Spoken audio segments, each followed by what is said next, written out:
ओम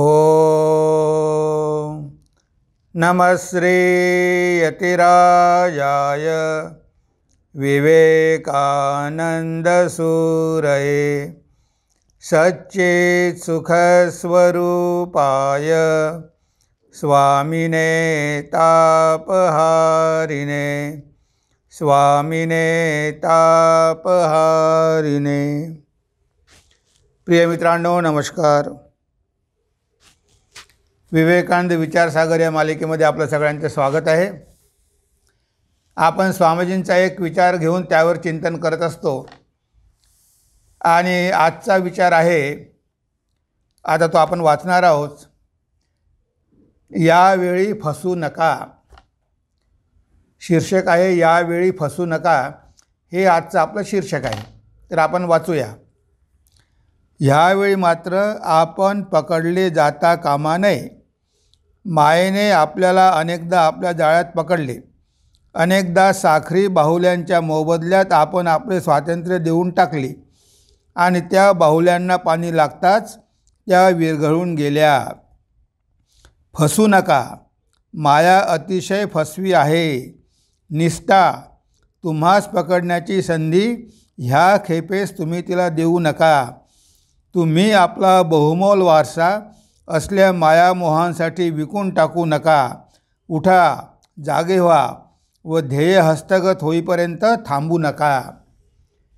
म्हणजे बघा, इथे स्वामीजींनी आपल्याला कसं सावध करून दिलेलं आहे। स्वामीजी काय म्हणतात, ह्यावेळी मात्र आपण पकडले जाता कामा नये। मायेने आपल्याला अनेकदा आपल्या जाळ्यात पकडले। हा आपला पहिला जन्म नाही। ह्याच्या अगोदर अनेक जन्म झाले आणि प्रत्येक जन्मात आपण ह्या मायेच्या जाळ्यात पकडल्या गेलो। आता ह्या जाळ्यामध्ये पकडल्या गेलो, त्यामध्ये आपल्याला आनंद वाटतो, पण आनंद वाटण्यापेक्षा ही आपल्याला एक सवय झालेली आहे। कारण अनेकदा ह्या मार्गाने गेल्यामुळे हा मार्ग आपल्याला सहज आणि सोपा वाटतो। कारण दुसऱ्या मार्गाचा आपल्याला परिचय नाही, दुसरा मार्ग आपण कधी बघितला नाही, त्यामुळे कुणीही दुसऱ्या मार्गाने जाण्याचं धाडस करत नाही। आता दुसरा मार्ग ह्या मार्गापेक्षा कठीण असला तरी तुम्हाला अनंत पटीनं जास्त आनंद देणारा आहे। तो आनंद देणारा मार्ग आहे, तरी तुम्ही त्या मार्गाने न जाता ह्या जुन्याच मार्गाने जाता। आणि हे जे महापुरुष असतात, हे जे ब्रह्मज्ञानी असतात, ज्यांना आत्मसाक्षात्कार झालेला असतो, त्यांना आपल्याबद्दल वाईट वाटते की अरे, याच्यामध्ये किती आनंद आहे आणि एवढा आनंद याच्यामध्ये असूनही हा कसा काय छोट्या छोट्या गोष्टीमागे धावतो आणि तो आनंद गमावून बसतो। त्यात त्यांना कळतं की आपले किती हाल होत आहे, आपली किती दुर्दशा होत आहे। हे त्यांना कळतं, कारण ते बंधनाच्या पलीकडे गेलेले असतात आणि म्हणून ते पुन्हा पुन्हा येतात। कारण ते तर मुक्त आहे, ते स्वतःच्या इच्छेनं शरीर धारण करतात, पुन्हा पुन्हा येऊन आपल्याला सावध करण्याचा प्रयत्न करतात। बुडती हे जन न बघवे डोळा, म्हणून कळवळा येतं असे तुकाराम महाराज म्हणतात की हे जन बुडत आहे, हे बघून आम्हाला कळवळा येतो आणि म्हणून तर आम्ही येतो। आता बघा, ह्या लोकांना कळतं पण आपल्याला कळत नाही आणि तीच चूक आपण पुन्हा पुन्हा पुन्हा पुन्हा प्रत्येक जन्मामध्ये आपण तीच चूक करत असतो, पण आपल्याला काही होश येत नाही। म्हणून स्वामीजी काय म्हणतात, ह्यावेळी मात्र आपण पकडले जाता कामा नये। मायेने आपल्याला अनेकदा आपल्या जाळ्यात पकडले, म्हणजे यापूर्वी अनेकदा आपल्याला मायेने तिच्या जाळ्यात पकडलं, पण यावेळेस मात्र आपण खूप सावध राहिलं पाहिजे। ह्या मायेच्या जाळ्यामध्ये पडायचं नाही। आता ही माया भगवंताचीच आहे, पण या भगवंताच्या मायेमुळेच आपण बांधल्या जातो। गीतेमध्ये भगवान म्हणतात की भ्रामयान सर्वभूतानि यंत्ररूढानि मायया। ह्या सगळ्या जीवांना मी यंत्रावर आरूढ केल्याप्रमाणे माझ्या मायेद्वारे फिरवत असतो। ईश्वर सर्वभूतानां हृदयेषर्जुन तिष्ठती. तो ईश्वर आपल्या हृदयामध्ये बसून ह्या जीवाला त्याच्या मायेने संसारामध्ये फिरवत असतो आणि आपण या संसारामध्ये फिरतच राहतो. तर यावेळेस मात्र आपण खूप सावध राहिलो पाहिजे, कारण आता आपल्याला कळलेलं आहे की जरी अनुभव आला नसेल पण या महापुरुषांनी आपल्याला पुन्हा पुन्हा हेच सांगितलेलं आहे की तुम्ही जीव नाही, तुम्हाला दुःख नाही, तुम्हाला मृत्यू नाही. तुम्ही स्वतःला विसरल्यामुळे ही सगळी तुमची फसगत होत आहे, फजिती होत आहे. अनेकदा साखरी बाहुल्यांच्या मोबदल्यात आपण आपले स्वातंत्र्य देऊन टाकले. म्हणजे एक का आपण फसलो? आपण मायेनं आपल्याला काहीतरी दिलं, त्याशिवाय आपण फसणार नाही. जेव्हा तुमच्याकडून काहीतरी काढून घ्यायचं असते, आता तुमच्याकडे एक सोन्याचं दागिनं आहे. आता ते सोन्याचं दागिनं अतिशय सुंदर आहे आणि खरं सोनं आहे, पण ते सोन्याचं दागिनं काढून घेण्यासाठी लोक प्रयत्न करतात तुम्हाला त्या बदल्यात काहीतरी द्यायचं. तुम्हाला म्हणणार की अरे ह्या दागिन्यापेक्षा माझ्याकडे मूल्यवान वस्तू आहे ती घे. आता जी आपण घेतो ते दिसायला खूप चांगलं असतं, पण त्यामध्ये 50% सोनं नसतं, त्यामध्ये भेसळ असते. पण दिसायला सुंदर असल्यामुळे आपण ती वस्तू घेतो आणि आपलं खरं सोनं देऊन गमावतो. असंच आपलं होत आहे. ही माया आपल्याला जगामधले छोटे छोटे आनंद देतात. अरे हे घे, अजून काय पाहिजे, हे घे. म्हणजे आपण जे मागितलं ते आपल्याला ही माया देते आणि आपल्याला वाटते की वा माया किती चांगली आहे. आपण जे मागतो ते आपल्याला मिळतं, पण ते मिळतं, पण शेवटी त्याच्या बदल्यात तुम्ही तुमचं स्वातंत्र्य गमावून बसता. तुम्हाला काचेचा तुकडा मिळाला, पण त्या बदल्यात तुम्ही तुमच्याजवळचा खरा हिरा देऊन टाकला. आता त्या काचेच्या बदल्यात तुम्ही हिरा दिला, तुम्हाला कळलं नाही की तुमची फसगत होत आहे. तुमचा खरा हिरा गेला म्हणजे तुम्हाला गुलाम केलेला आहे. तुम्ही त्या मायेचे मालक आहात. सगळं काही तुमचंच आहे. हे तुम्हाला माहिती नसल्यामुळे ती माया तुम्हाला थोडंसं देते आणि तुम्ही त्यावर संतुष्ट होता, पण कधीही शोधून काढण्याचा प्रयत्न करत नाही की ही माया आहे काय, हे देते कशी, आहे कुणाची, आली कुठून. आता ह्या मायेचं अस्तित्व तर नाहीच आहे. ती दिसते, पण शोधायला गेलं तर ती सापडत नाही, कारण तिचं अस्तित्वच नाही आहे. ती सगळं खोटं आहे. हे आपण जे बघतो ते सगळं खोटं आहे, ते नश्वर आहे.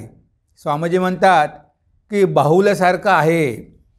बघा, अनेकदा साखरी बाहुल्यांच्या मोबदल्यात, आता साखरी बाहुल्या खायला गोड लागतात, पण आपले स्वातंत्र्य आपण देऊन टाकले. म्हणजे त्या साखरेच्या बाहुल्या घेतो, पण त्याला जर पाणी लागलं तर त्या सगळ्या बाहुल्या वितळून जातात.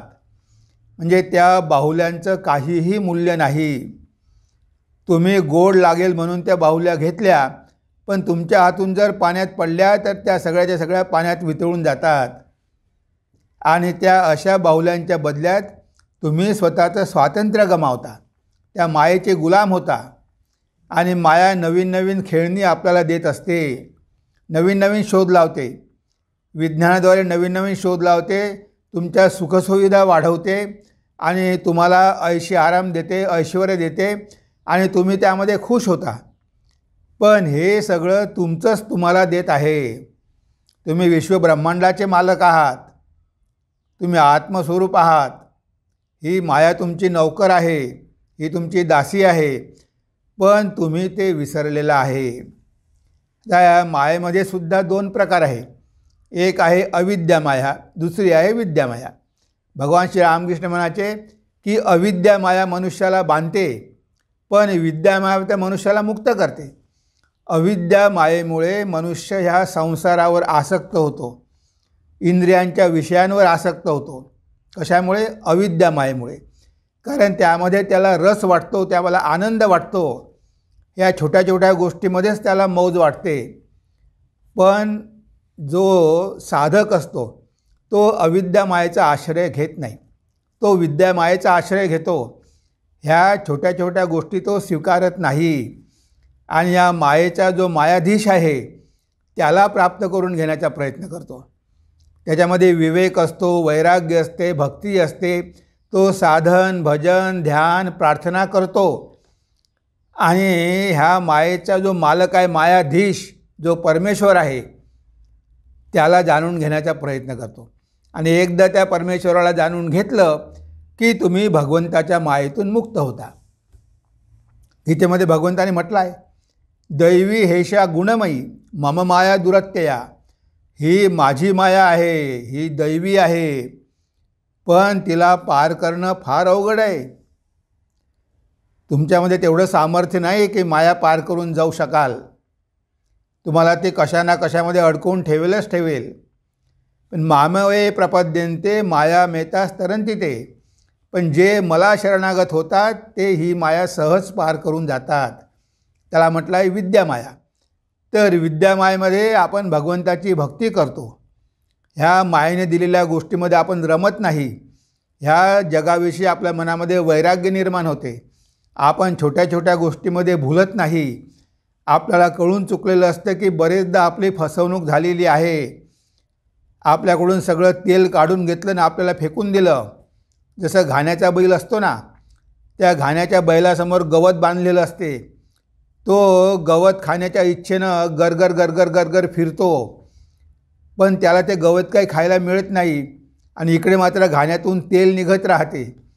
तरी माया आपल्याकडून तेल काढून घेते, पण आपल्याला खरा आनंद कधी मिळत नाही. आणि शेवटी आपल्याकडून जेव्हा काहीच होत नाही, आपण जेव्हा त्या फिरू शकत नाही, घाणीसाठी आपला उपयोग होत नाही, तेव्हा आपल्याला कचऱ्याच्या पेटीत फेकून देते. म्हणजे मग आपण पुन्हा मरतो आणि पुन्हा नवीन शरीर धारण करतो आणि पुन्हा त्या घाण्याच्या बैलासारखं तो घाणा ओढतच राहतो. हे आपण अनेकदा केलेलं आहे, जन्मोजन्मी हेच केलेलं आहे, तरी आपल्याला जाग येत नाही.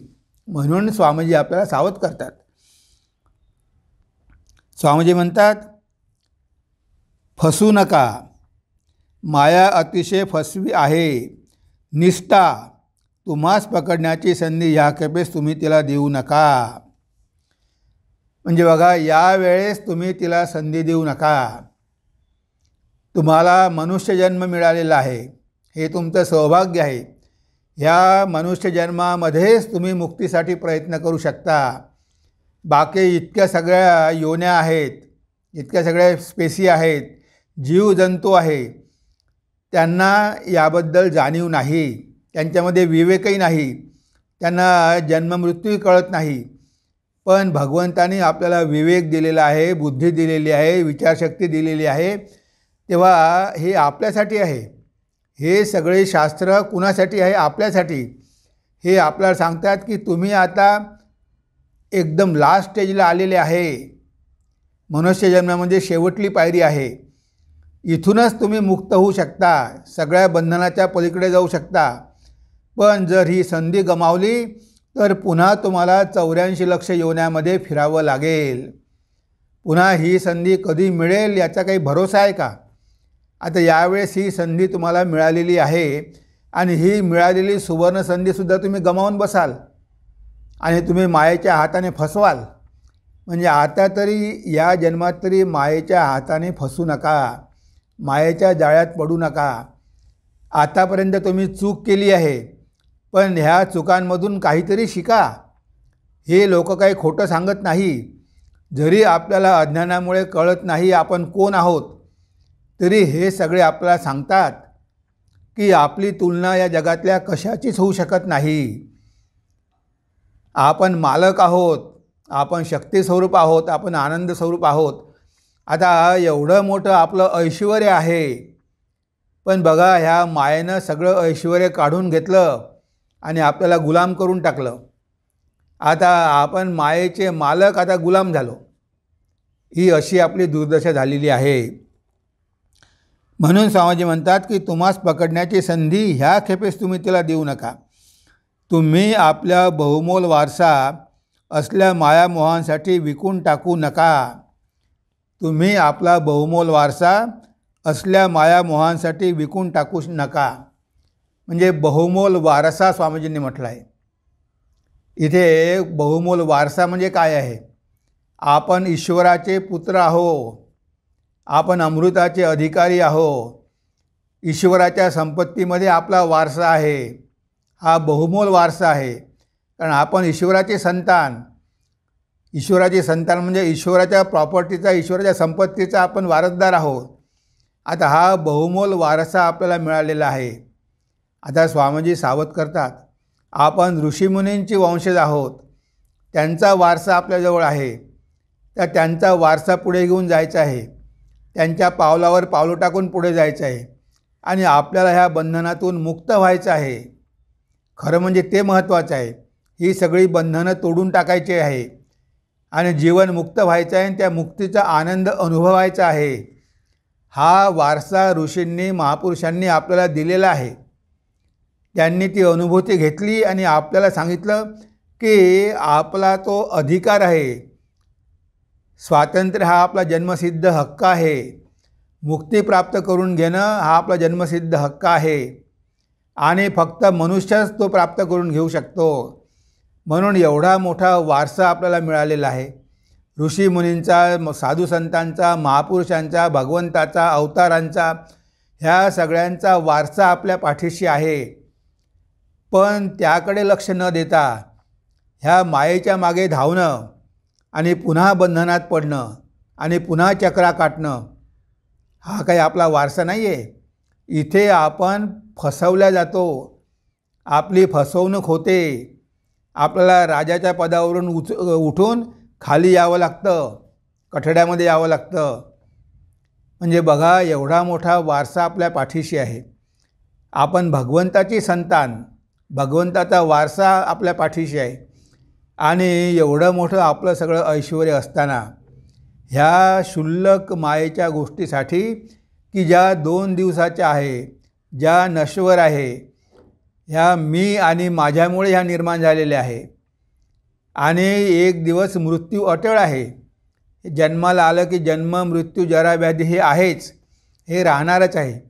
आता ह्या जगामधल्या सगळ्या नश्वर गोष्टी आपण घेतो आणि जे कायमचं राहणार आहे, जे नित्य स्वरूप आहे, जे सत्य स्वरूप आहे, ते मात्र आपण सोडून देतो. म्हणजे आपण किती मूर्खपणा करतो. म्हणजे आपल्याला आपली चूक कशी कळत नाही. ह्या लोकांनी इतके वेळा आपल्याला समजून सांगण्याचा प्रयत्न केला, पण आपण कधीही त्यांचं ऐकूनच घेतलं नाही. आपण आपल्या मनाप्रमाणेच वागत राहिलो. आता हे शास्त्र कुणासाठी आहे? हे संत कुणासाठी येतात? हे सगळे येतात आपल्यासाठी.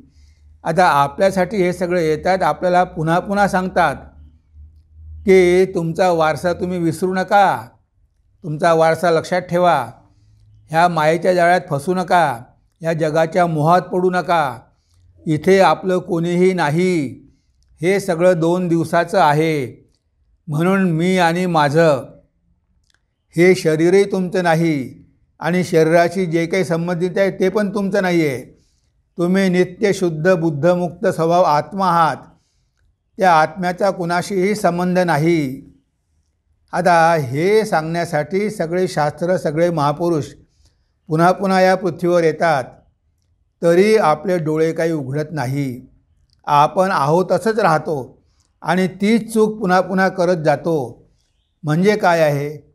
आपण नशेमध्ये आहोत, आपल्याला होश नाही, किंवा आपण झोपलेलो आहोत, गाढ झोपेमध्ये आहोत. आता या गाढ झोपेमध्ये असल्यामुळे काय सांगत आहे हे लोक ते आपल्या कानातच शिरत नाही. कुंभकर्णाची झोप आहे, आता आपल्या कानात शिरतच नाही. हे एवढे शब्द सांगतात, यामुळे आपल्याला एवढं इन्स्पिरेशन मिळतं, एवढी प्रेरणा मिळते आणि आपल्यासाठी ते लोक किती कष्ट सहन करतात. त्यांना काय गरज आहे? त्यांना जगामध्ये येण्याची गरज काय? ते तर मुक्त आहे. ह्या जगामध्ये येऊन या जगातले दुःख भोगण्याची त्यांना गरजच काय आहे? पण ते येतात कारण आपल्यावर त्यांचं प्रेम आहे, कारण त्यांचा वारसा आपल्यासाठी आहे आणि त्यांना माहिती आहे की त्यांचा वारसा आपण सगळ्यांना दिला पाहिजे, सगळ्यांना या मायेच्या बंधनातून मुक्त केलं पाहिजे असं त्यांना वाटतं. ते त्यांच्या परीनं प्रयत्न करतात आणि आपणसुद्धा तेच करावं अशी त्यांची इच्छा असते की आपण त्यांचा वारसा घेऊन पुढे जावं. त्यांनी सांगितलेलं सगळं सोडून देऊन या मायेच्या बंधनात फसू नये म्हणून ते आपल्याला सांगतात. त्यांच्या हृदयामधल्या करुणेमुळे, प्रेमामुळे ते आपल्याला जे सत्य आहे ते सांगण्याचा प्रयत्न करतात. पण ह्या जीवाला ह्या जगाचा एवढा मोह पडतो, कारण त्याला ह्या जगाची सवयच लागलेली आहे. प्रत्येक जन्मामध्ये असंच करतो तो कधीही आपला रस्ता बदलण्याचा प्रयत्न करत नाही, कारण त्यासाठी हिंमत पाहिजे. कुणीही एवढी हिंमत करू शकत नाही, कारण कोणीही आपला सोपा मार्ग पकडतो. तर ज्या मार्गानं 90 लोक जात आहे किंवा 95 लोक जात आहे, तो मार्ग त्यांना वाटते की सोपा आहे. आता हा मार्ग पण तरी सोपा नाही आहे, जेवढा वाटते तेवढा सोपा नाही. संसारामध्ये तरी किती दुःख आहे, लोक दररोज बघत आहे आणि हे सगळं बघूनसुद्धा त्यांना वाटते की नाही हाच मार्ग सोपा आहे आणि त्या मार्गाने जातात, कारण त्याची सवय झालेली आहे. अनेकदा ते केलेलं आहे, त्यामुळे त्यांना वाटतं की हाच मार्ग चांगला आहे. उपनिषदामध्ये म्हटलं आहे श्रेयस आणि प्रेयस. तर हे प्रेयस आहे, आवडतं आहे, इंद्रियाला सुख देणार आहे. श्रेयस म्हणजे तुमचं कल्याण करणार आहे, तुम्हाला मुक्त करणार आहे. तर ह्या प्रेयस मार्गाने सगळे जातात. श्रेयस मार्ग घेणारे फारच थोडे असतात, त्यांची संख्या फार कमी असते. कारण त्यासाठी मनामध्ये जोर पाहिजे, हिंमत पाहिजे, धाडस पाहिजे, वैराग्य पाहिजे. एवढं साहस कुणालाही करण्याची इच्छा नसते. त्यांना सगळं सोपं पाहिजे आणि म्हणून ते पुन्हा पुन्हा पुन्हा पुन्हा खड्ड्यात पडतात आणि तिथेच अडकतात, तिथेच मरतात, पण कधीच बाहेर पडत नाही. म्हणून स्वामीजी काय म्हणतात की उठा, जागे व्हा व ध्येय हस्तगत होईपर्यंत थांबू नका. Arise, awake and stop not till the goal is reached. उत्तिष्ठत, जाग्रत, प्राप्य वरान निबोधत. हे वाक्य कठोपनिषदामधलं आहे की उठा, किती दिवस या मोहनिद्रेमध्ये झोपून राहाल. अनादि मायया सुप्तो यदा जीव प्रबुध्यते. मांडूकोपनिषदामध्ये कारिकामध्ये म्हटलेलं आहे की अनादि काळापासून हा जीव या मायेमध्ये झोपलेला आहे. अनादि मायया सुप्तो.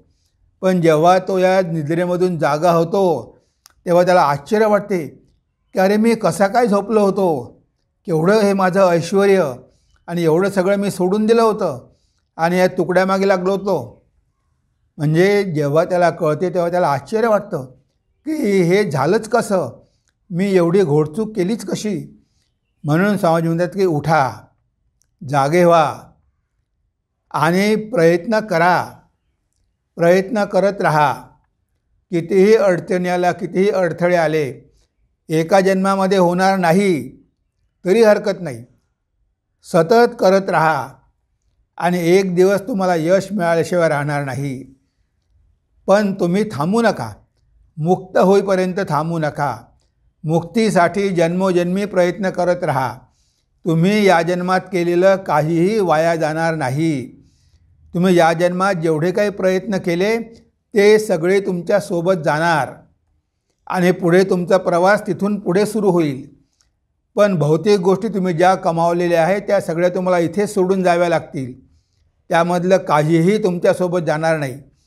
पण तुम्ही आध्यात्मिक जीवनामध्ये जे काही प्रयत्न केले, जे काही साधना केली, ते सगळं मात्र तुमच्यासोबत जाणार आणि तुम्हाला मार्गावर पुढे पुढे घेऊन जात राहणार आणि एक दिवस तुम्ही तुमच्या ध्येयापर्यंत पोचणारच.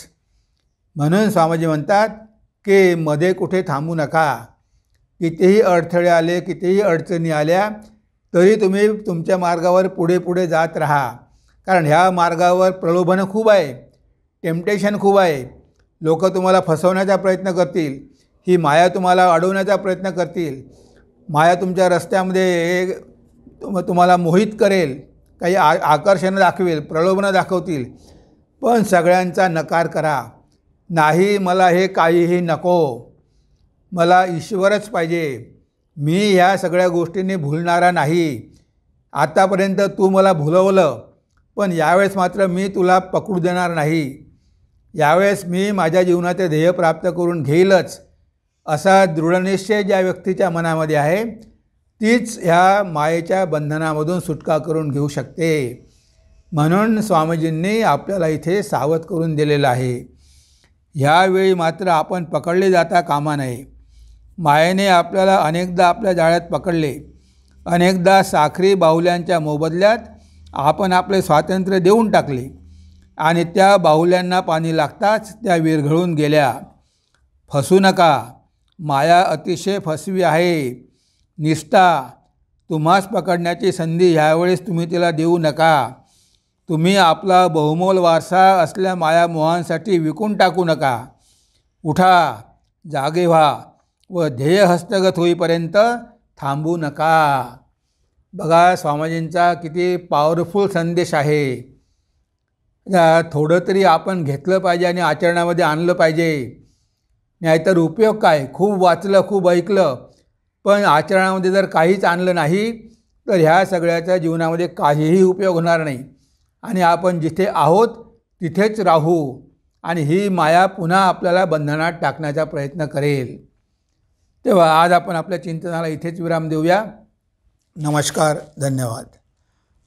ओम सर्वे भवन्तु सुखिनः, सर्वे सन्तु निरामया, सर्वे भद्राणि पश्यन्तु, मा कश्चित् दुःखभाग् भवेत्, मा कश्चित् दुःखभाग् भवेत्. ओम शांति शांति शांति. हरि ओम तत्सत्. श्रीरामकृष्णार्पणमस्तु.